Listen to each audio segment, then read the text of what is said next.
ड्रामे के आगाज में दिखाया जा रहा है कि नौकरानी नाश्ता बना रही है मालिक के लिए और प्यार से मालिक को किशमिश जी बोल रही है, जिस पर मालिकन को गुस्सा आ जाता है और वो कहती है, तुम उनकी बीवी नहीं हो, मैं हूँ उनकी बीवी, मैं बनाऊंगी आज से उनके लिए खाना। दूसरे सीन में उमर और माही को देखा जा सकता है जो अपने प्लान के मुताबिक कामयाब हो रहे होते हैं और खुश हो रहे होते हैं कि उम्मी ने अबू के लिए आज नाश्ता बनाया। सीन बदलता है और हामिद साहिब डाइनिंग टेबल पर बैठे जले हुए पराठे को देख रहे होते हैं। इतने में उनकी बीवी आती है और कहती है, कैसा लगा आपको नाश्ता?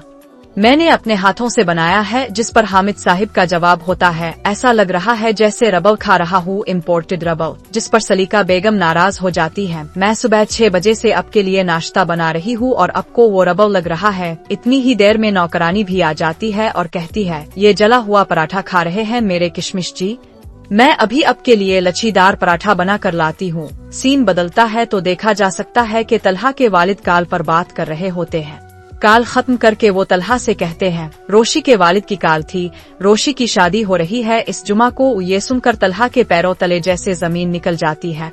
सीन बदलता है तो रोशी, माही और उनकी फुफो बैठकर शॉपिंग की बातें कर रही होती है, मगर रोशी शॉपिंग पर जाने के हक में नहीं होती। बहुत मनाने के बाद भी रोशी नहीं मानती और माही और फुफो को शॉपिंग के लिए भेज देती है। दूसरे सीन में रोशी को किसी किस्म की कैलकुलेशन करते देखा जा सकता है और अचानक इसे कुछ याद आता है तो वो किसी लैब असिस्टेंट को कॉल मिलाती है और इसके साथ कुछ मंसूबा बंदी करती है।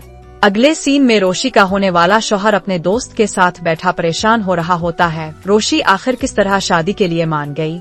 वो तो कल तक मुझे जेल भेजने के लिए तैयार थी, अब अचानक शादी के लिए कैसे राजी हो गई? सीन बदलता है और देखा जा सकता है कि तलहा गुमसिम डाइनिंग टेबल पर बैठा होता है और इसके वालिद इसे देख रहे होते हैं। तलहा इतना खोया हुआ होता है कि इसे ये तक पता नहीं चलता कि वो चावल खा रहा है या रोटी।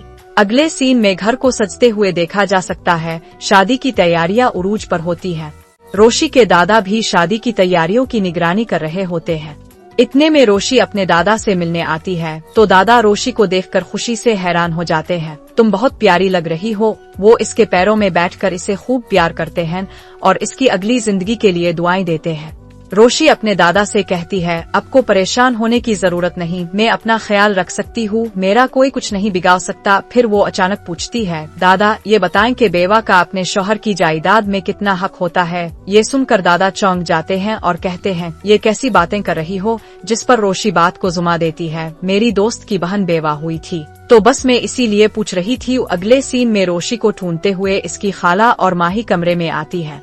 रोशी अपनी चीजें समेटने में लगी होती है और कहती है, मेरे पास वक्त नहीं है, मैं किसी कोने में नहीं बैठ सकती, मुझे बहुत काम है, मुझे मेरा बैग तैयार करना है। माही पूछती है, तुम किस चीज की तैयारी में लगी हुई हो? तो रोशी जवाब देती है, मैं अपनी सुहाग रात की चीजें जमा कर रही हूँ। जिस पर माही कहती है, तुम कैसी बेशर्मी वाली बातें कर रही हो?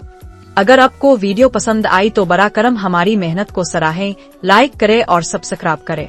शुक्रिया।